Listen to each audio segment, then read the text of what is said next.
Ok, pues hoy vamos a ver notación asintótica. Va a ser una clase corta porque hay una plática después. Y la idea de notación asintótica, ustedes recordarán que en la clase pasada analizamos dos algoritmos, ¿no? Y los analizamos como de manera muy alto nivel, así de, no, pues hace como n cuadrada operaciones, una constante por n cuadrada, ¿no? Pero sí nos preocupamos por esas constantes. Y le dijimos, y el otro parece que hace una constante por n log n, ¿no? Y yo les dije, no, y el modelo RAM de cómputo, cada operación tarda tiempo constante, ¿no? Y el asunto es que si ustedes se fijan, este tipo de situación se va acumulando, porque ¿qué haces cuando, por ejemplo, una parte tarda n cuadrada, pero otra parte tarda lineal, ¿no? Entonces, la notación asintótica es una manera de poder hablar de eso cómodamente, ¿ok? Una notación que nos permite como que deshacernos de los términos que no son importantes y solo dejar el término dominante en cada expresión. Y la ventaja de la notación asintótica es que cuando ya lo expresamos de esa manera, si un algoritmo tiene mejor tiempo de ejecución en notación asintótica, entonces siempre y cuando implementemos el algoritmo es decir, implementemos ese algoritmo, por muy mal que lo hagamos, mientras sea ese algoritmo el que implementemos, ¿no? A lo mejor es cuando ustedes programan, puede ser que tomen malas decisiones, ¿no? Pero solo van a afectar en constantes multiplicativas en la ejecución. Ajá. Entonces, o puede ser que el lenguaje de programación que usen pues no sea muy rápido, o puede ser que su máquina no sea muy rápida. Siempre y cuando los algoritmos sean, uno sea mejor que el otro, el algoritmo más rápido va a ganar, sin importar la implementación en el hardware, para una n suficientemente grande, para una entrada suficientemente grande, ¿ok? Entonces, la notación asintótica nos permite razonar acerca de estos tiempos de ejecución y es algo que se usa en todos los algoritmos. Dicho sea de paso, también se usa mucho en combinatoria y se usa cuando las expresiones son muy, muy complicadas y solo quieres ver cuáles son los términos dominantes. Entonces va a ser una clase corta, se los voy a decir brevemente. ¿Qué pasó aquí? Ah, ok. Ya se acabó. Ya se acabó la clase. No. Ah, es que sí. Permítanme. No tengo la última versión. Es que no la...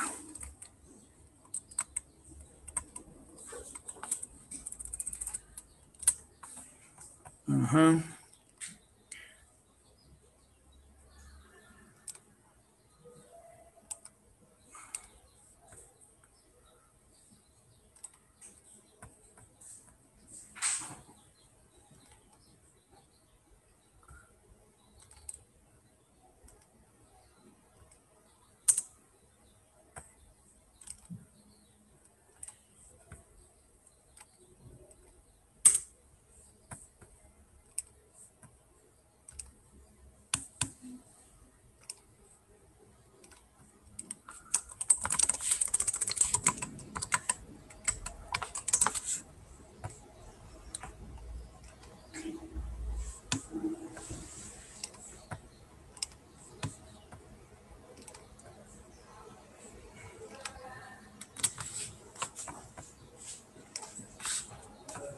Ya, ahora sí. Entonces, la primera es O grande, ¿ok? Entonces decimos que O grande es una clase de funciones. Entonces, O de Gn, para G una función, siempre piensan los de funciones de los naturales en los naturales, pero se generaliza para cuando no son naturales, pero en el caso de algoritmos, siempre vamos a trabajar con naturales. O sea, la entrada van a ser bits. Acá vamos a estar viendo el comportamiento en términos de la entrada en bits, ¿no? Y en el número de pasos, entonces todos son naturales. Y son aquellas funciones de los naturales en los naturales f de n, tal que existen constantes c mayor a 0 y n0 mayor a 0, tal es que f de n es menor o igual a esa constante por g de n. ¿ok? Para toda n mayor o igual a n0. O sea, más o menos se ve así. Ahí está f de n y g de n es eso que pinté en azul, ¿ok? Entonces, si yo la multiplico por una cierta constante, entonces ya a partir de una n0, la parte roja va a estar, va a ser mayor o igual a f de n, ¿ok? Fíjense. Entonces, por ejemplo, algunos ejemplitos. Vamos a ver. Por ejemplo, si yo les doy la expresión n cuadrada más n al cubo, esto es que, por cierto, en algoritmos decimos es O de n en vez de pertenece a O de n. O sea, lo formal sería decir pertenece porque se defiende una familia de funciones, un conjunto de funciones, ¿no? Pero en algoritmos decimos es O de n, ajá, etcétera, ¿no? Entonces, por ejemplo, esta función, ¿no? Es claramente O de n a la 4, ¿no? Log n. Ajá, vamos a ponerle, déjame cambiar esto, vamos a ponerle, no sé, algo aquí, 1000, ¿no? 1000. 1000 por n cuadrada más n al cubo es claramente es O de n a la 4 log n. Ajá. Noten que para valores pequeños, bueno, de n, la función de la izquierda es más grande que la función de la derecha, ¿no? Pero para una n suficientemente grande, pues la de la derecha es mayor o igual. ¿Ok? Pero, por ejemplo, es también, ¿no? Es O de n al cubo, ¿no? Por la misma razón. Pero no es O de n al cuadrado. O sea, no importa por qué multipliquen n al cuadrado, lo pueden multiplicar por 1.000.000, ¿no? Eventualmente el término n al cubo le va a ganar a ese 1.000.000 por n al cuadrado. ¿Ok? Entonces, lo que hace la notación asintótica es que te toma básicamente el término mayor, ajá, que crece, que en algún momento le gana a todos, si lo ves como suma, ajá, y le quita las constantes multiplicativas. ¿Ok? Eso es cosa de práctica, con la práctica van haciéndolo rápido. Por ejemplo, ¿qué otro ejemplo hay aquí? Fíjense, n, 100n es O de n, ¿no? O sea, de nuevo, la constante multiplicativa no importa, porque, por ejemplo, en este caso particular, para una constante igual, digamos, a 1000n, a 1000, ¿no? 1000n, pues eventualmente le va a ganar a 100 por n, ¿no? Por ejemplo, fíjense, n log n es O de n al cuadrado, ¿no? Ajá. Pero n al cuadrado no es O de n log n. ¿Ok? Si lo quieren ver es un menor igual. Es como, es el análogo a un menor igual. Ajá. Entonces, la clase pasada lo que demostramos es que insertion sort en el peor caso tarda tiempo n al cuadrado. Ajá. Y merge sort en el peor caso, y de hecho en todos los casos, tarda n log n. ¿Ok? Entonces, merge sort es más rápido que insertion sort. O sea, para el peor caso de insertion sort, va a haber una n, no importa cómo lo programen ustedes, para el cual va a ganar merge sort. ¿Ok? Entonces, esto es lo que nos vamos a estar enfocando durante el curso.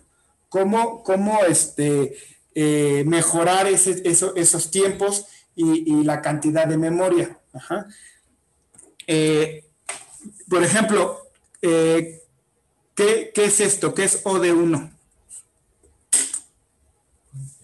Constante, ¿no? Es una constante. La única cosa que es O de 1 son funciones constantes. Ajá, entonces, cuando yo digo O de 1, lo que digo es que está acotado por una constante. Entonces, todas las operaciones en el modelo RAM son O de 1.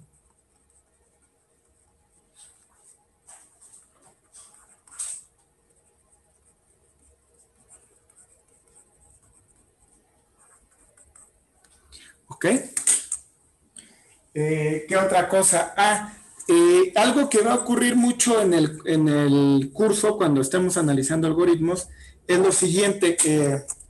Si se fijan, Merge Sort, ¿cómo lo hicimos? Nos daban un arreglo y la idea era dividirlo a la mitad, ¿no? Ordenar la parte izquierda, ordenar la parte derecha y luego juntarlos. De ahí viene la palabra merge. Ajá. Merge es juntar en inglés. Entonces, ese es un ejemplo de la estrategia divide y vencerás. Divides el problema en dos y lo juntas en la solución. O sea, resuelves cada subproblema por separado y lo juntas en uno. Entonces, Merge Sort tiene una manera recursiva de expresar el tiempo que se tarda. ¿Ok? Digamos que con TDN yo expreso el tiempo que tarda Merge Sort. ¿Ok? O sea, ¿cuánto tarda Merge Sort en ordenar un arreglo de n números? ¿Ok? Entonces, ¿qué es lo que sucedió? Pues tú tomaste tu arreglo de n números, lo partiste a la mitad en n medios y n medios, y cada uno de estos, ¿quién sabe cómo sea, pero cuánto se va a tardar? Pues t de n medios, ¿no?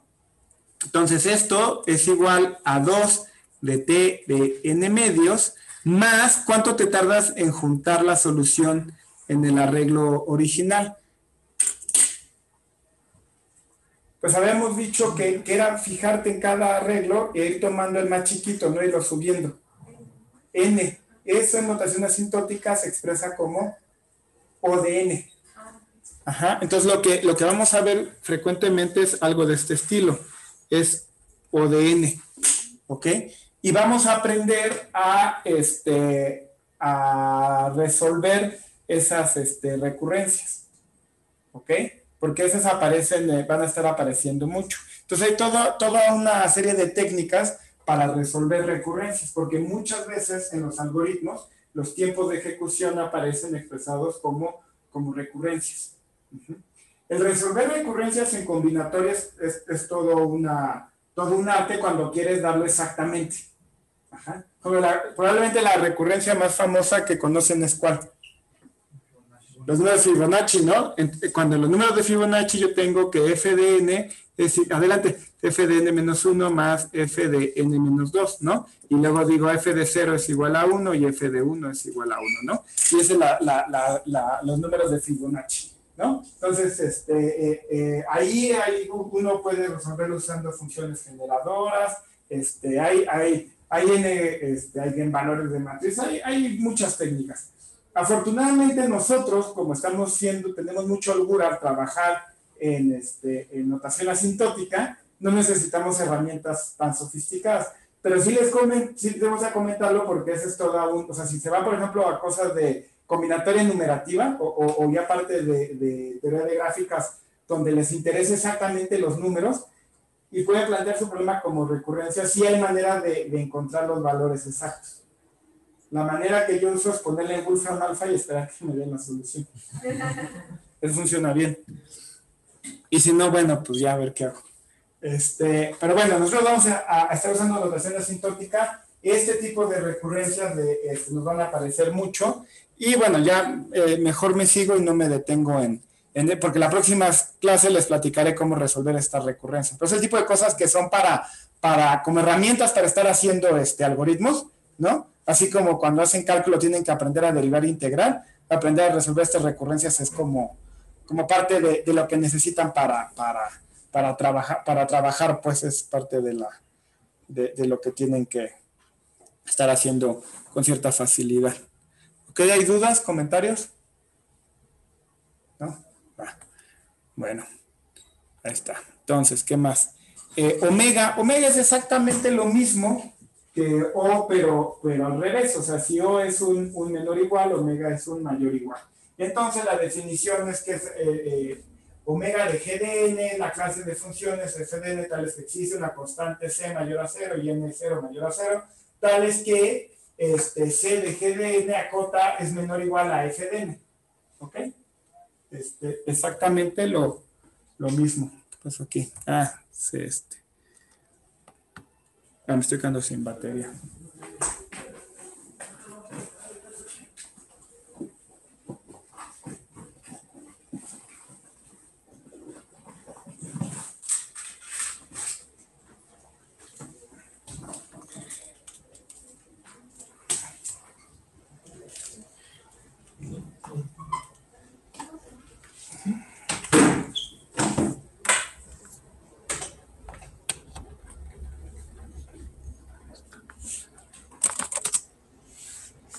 Ok, esperamos, sí. ¿Qué le estaba diciendo? Era... Ahí está.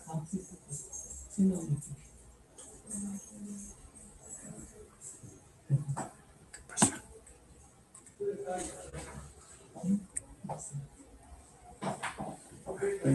Creo que tengo que volver a buscar el...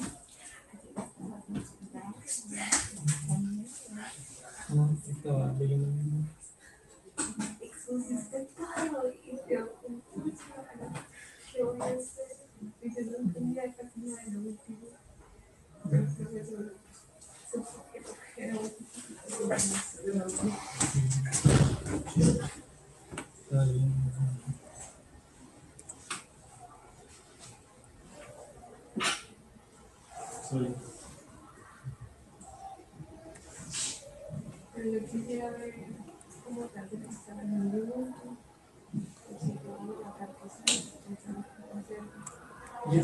entonces no sé si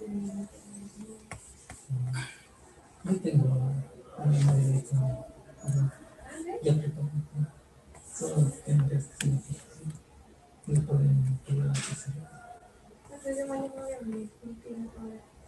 sí, pues Ok, entonces les decía que omega DN es exactamente lo mismo que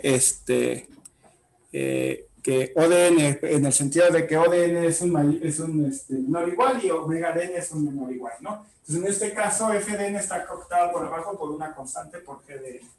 ¿Ok? Entonces, en ese sentido, por ejemplo, no sé, 100n cuadrada es omega de n cuadrada, ¿sale?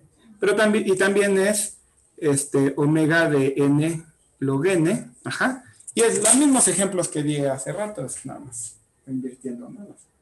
Las desigualdades. Se usa menos, porque generalmente por razones naturales uno está interesado por acotar por arriba, que es lo peor que puede pasar, ¿no? Cuando uno está haciendo algoritmos, ¿cuál es el peor caso? Ajá. Se usa más ahora porque a veces por parte teórica, ¿no? Demostrar que no importa qué algoritmo tenga, siempre va a haber una entrada que va a ser al menos cierta cantidad, ¿no?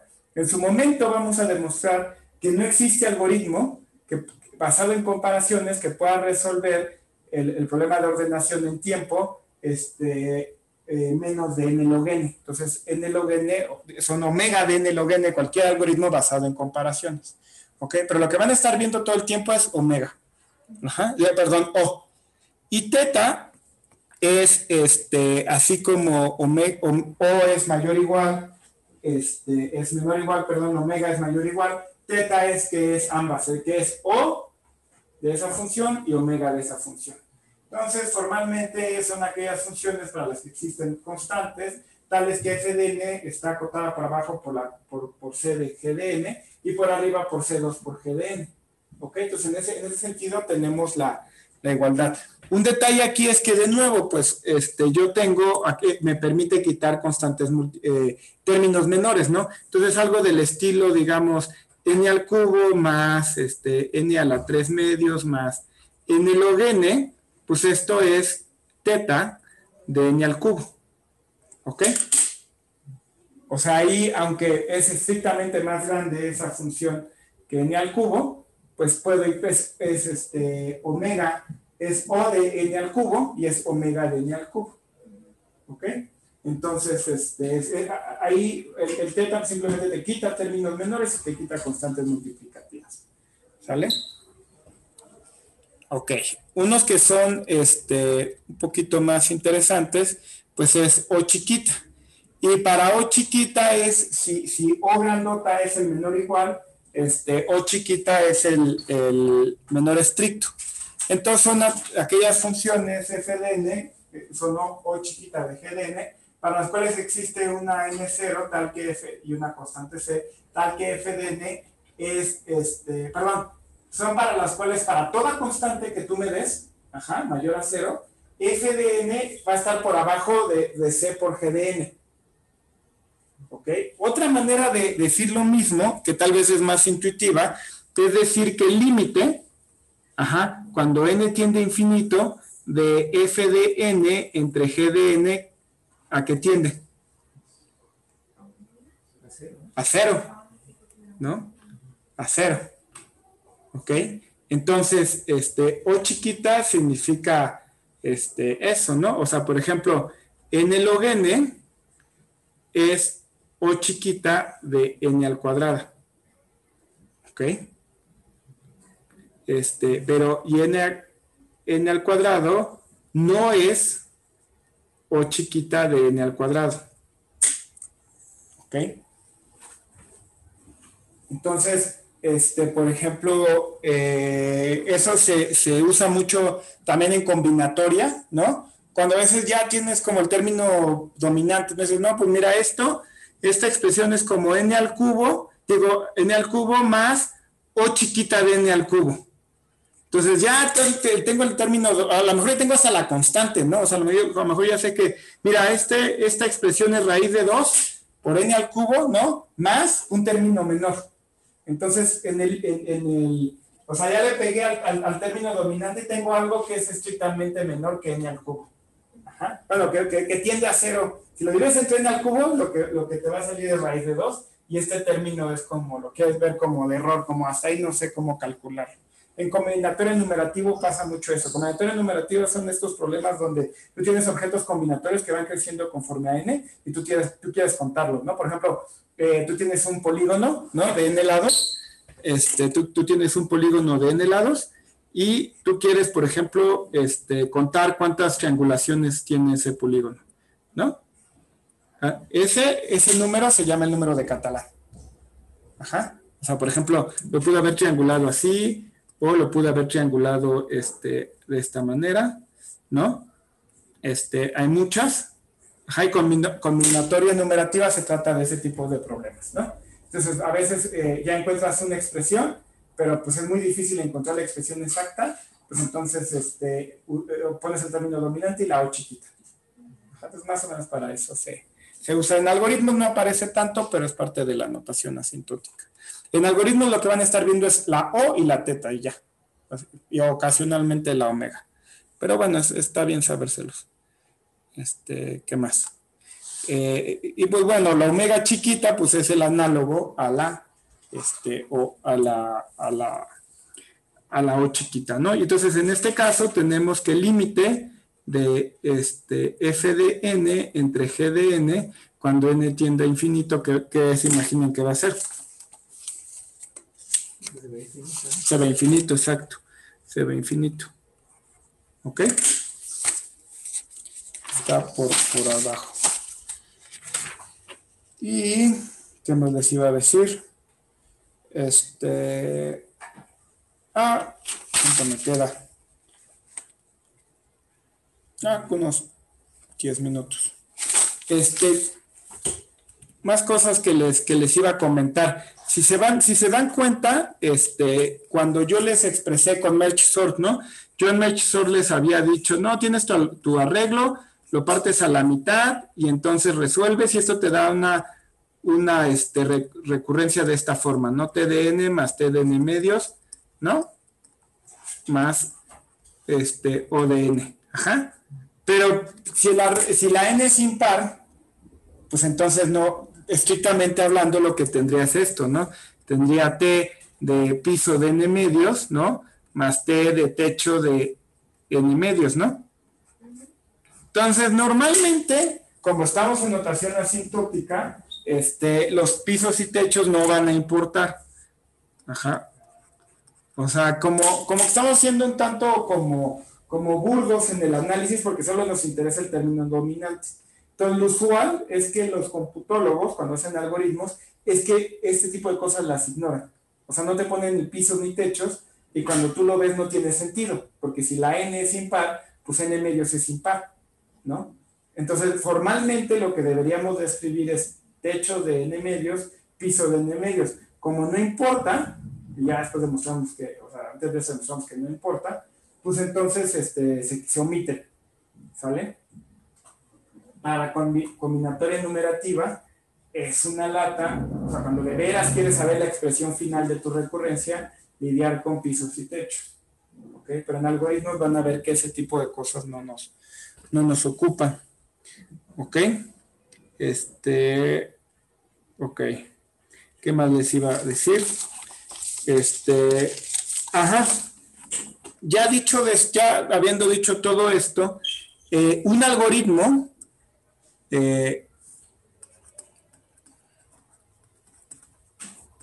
es eficiente si toma tiempo polinomial. Es decir, si es O de n a la c para alguna c, ¿ok? Constante.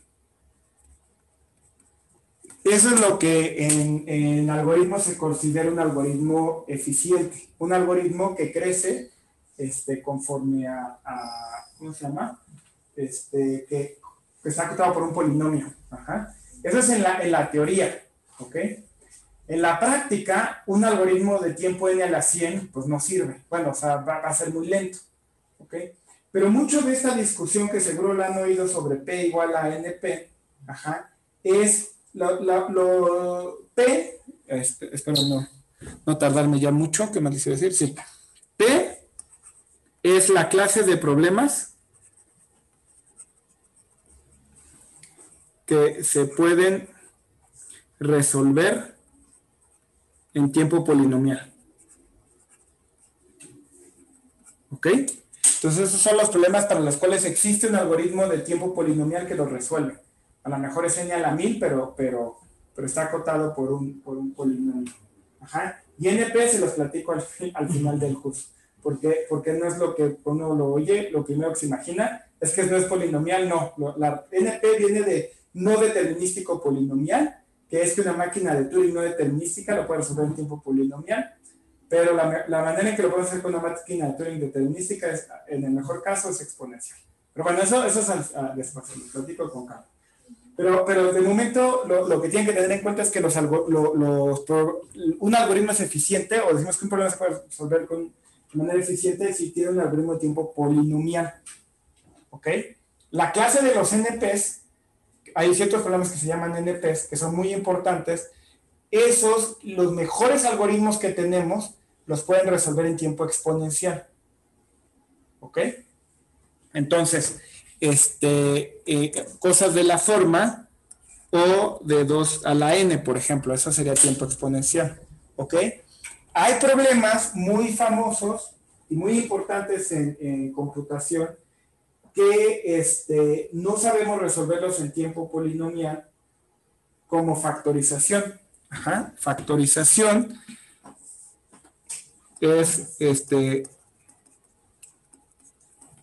tú me das un número y dame su factorización. Te doy un número, dame su factorización de primos. ¿Ok? Entonces, no tenemos un algoritmo de tiempo polinomial para resolver. Ajá. Pero las computadoras cuánticas sí lo pueden resolver en tiempo polinomial. ¿Ok? Entonces está muy interesante porque parece ser que la situación que tenemos es esta. Aquí está, bueno, todo lo que dije está mal porque lo que dije de que en tiempo exponencial los NP son los NP completos. Hay una clase que ya les platicaré que se llama NP, ajá, que es non-deterministic, ni lo voy a escribir porque nada más se me bolas. Non-deterministic polynomial, ¿ok?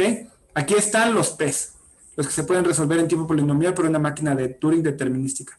Pero hay algo que se llaman los NP duros, los NP-hard, ¿sale? Pero bueno, estos, lo mejor que podemos hacer a la fecha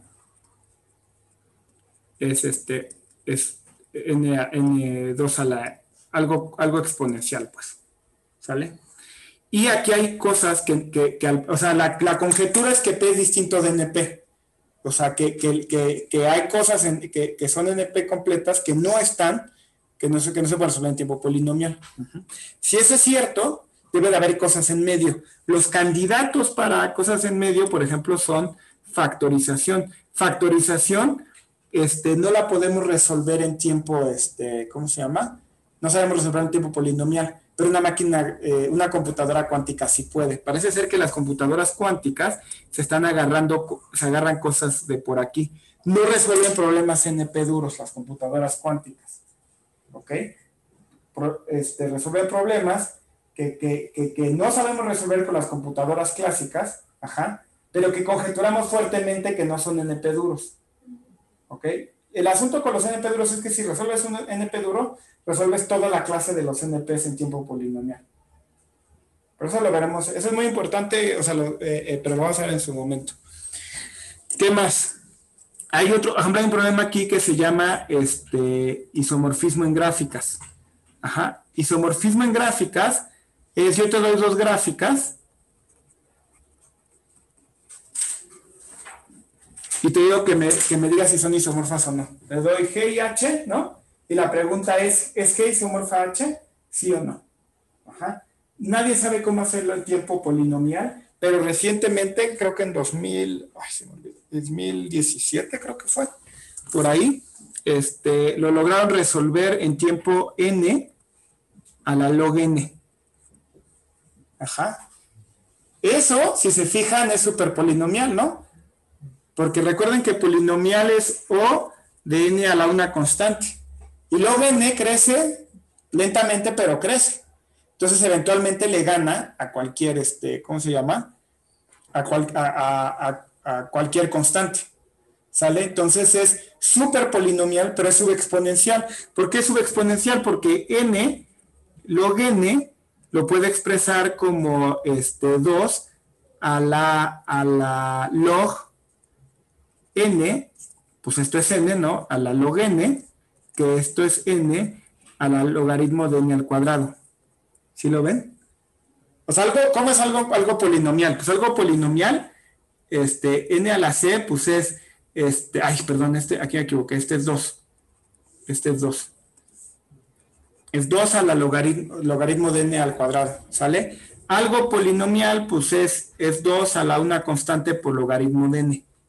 Ajá, o sea, en el exponente, lo único que está cambiando es que algo polinomial es una constante por log n, y algo como n a la log n es 2 a la logaritmo de n al cuadrado.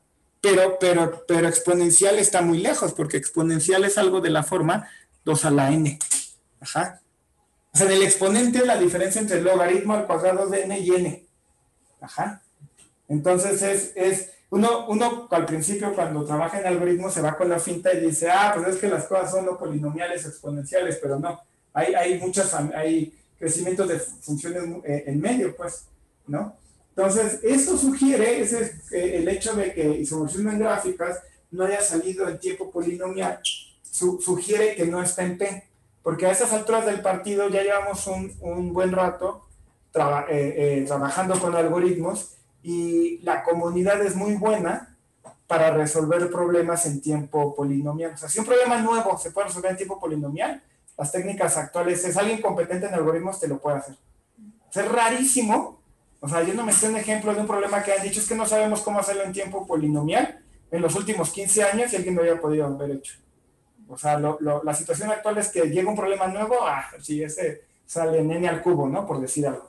Y luego sale un artículo 2 años después que lo hacen en n al cuadrado log n, y luego, etcétera, ¿no? Pero lo que trato de decir es que a esas alturas del partido, los problemas que están en P, rápido los podemos decir, dar un algoritmo, aunque sea malón, pero en P.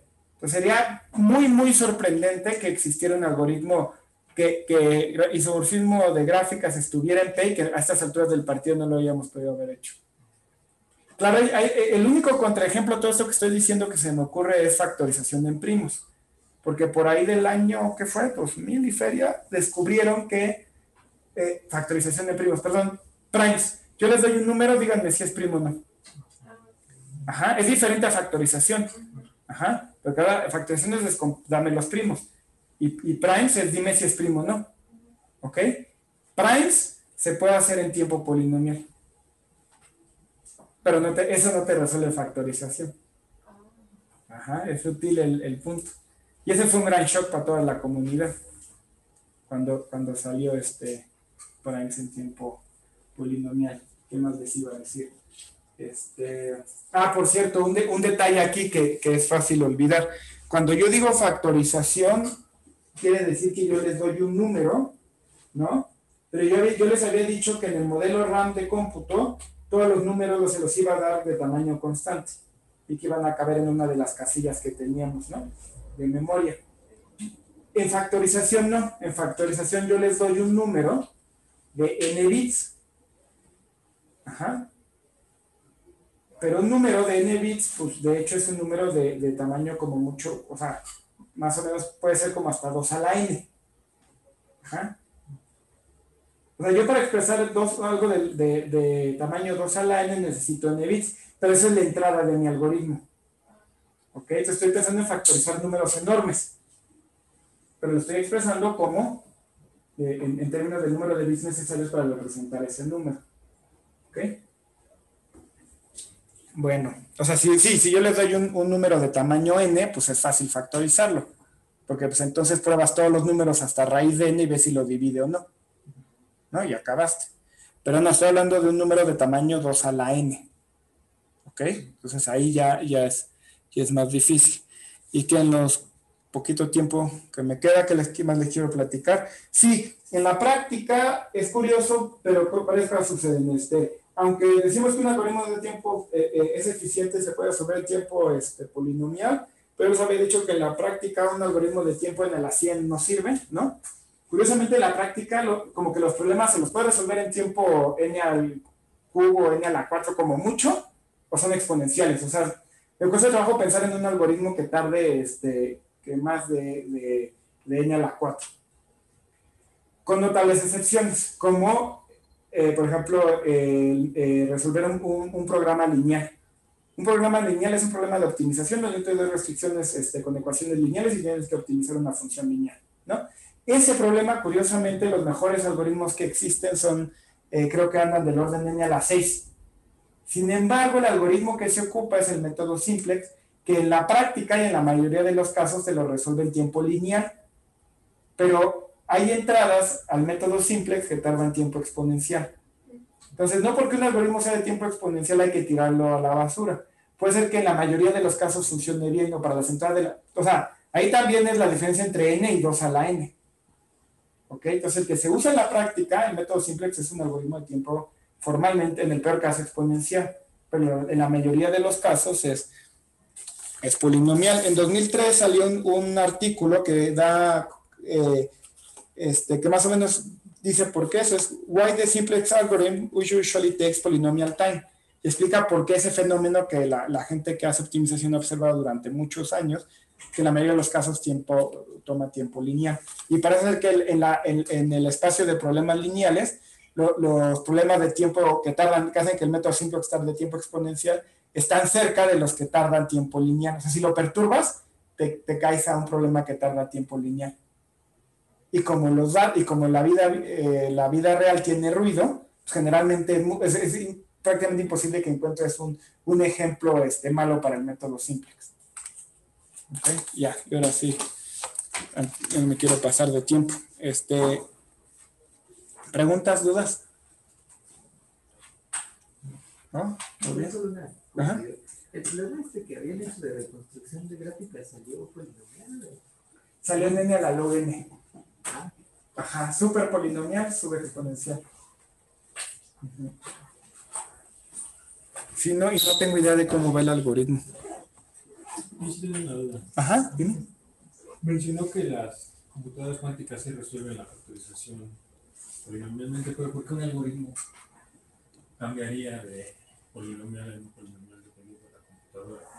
Ah, porque las computadoras cuánticas tienen una operación básica que tiene que ver con, ¿cómo se llama? Entanglement. Cuando tú tienes 2 qubits, una versión muy por arriba de lo que pasa con las computadoras cuánticas. En la computadora clásica tú tienes un bit, si está en 0, está en 1, ¿vale? En el mundo cuántico las cosas están en una onda de probabilidad. Ajá. Entonces tú puedes poner dos cosas en superposición, que más o menos significa que si ves uno, ves el otro. Mientras no los veas y operes con ellos, lo que le hagas como a uno, se lo haces al otro. Y al final cuando observas, se colapsan a uno de los posibles estados con cierta probabilidad. Pero ese entanglement hace que puedas operar sobre ellos de manera paralela, pues. Ajá, cosa que no podemos hacer con la computadora clásica. El gran detalle es que tienes que acomodar las cosas para que la probabilidad que te dé la respuesta correcta sea positiva. O sea, no es la panacea, o sea, no, una computadora cuántica no es una computadora clásica que pueda hacer cosas exponencialmente más rápidas. Alguna clase de problemas tienen esa facilidad, pues, de que las puedes usar ahí, pero básicamente es por el entanglement de qubits, que no lo puedes hacer en computadoras clásicas. No estoy muy versado en el tema, porque aunque son muy interesantes las computadoras cuánticas, es otra manera de trabajar con ellas, muy diferente a las computadoras clásicas. Y no las van a reemplazar, pues, por el simple hecho de que va a ser muy difícil tener una computadora cuántica de escritorio. O sea, ya son una realidad. Ya hace este año ya alcanzaron la supremacía cuántica, que eso significa que una computadora cuántica puede hacer lo que todas las computadoras del mundo se tardarían muchísimo tiempo, pues. O sea, ya pero es para esos problemas en específico. Entonces, las computadoras cuánticas parece ser que van a seguir siendo de nicho para problemas nicho, ¿no? Y que solo grandes compañías o estados las van a poder tener. Entonces, no es. Pero en fin. Voy a parar de grabar. ¿Alguna otra duda, comentario?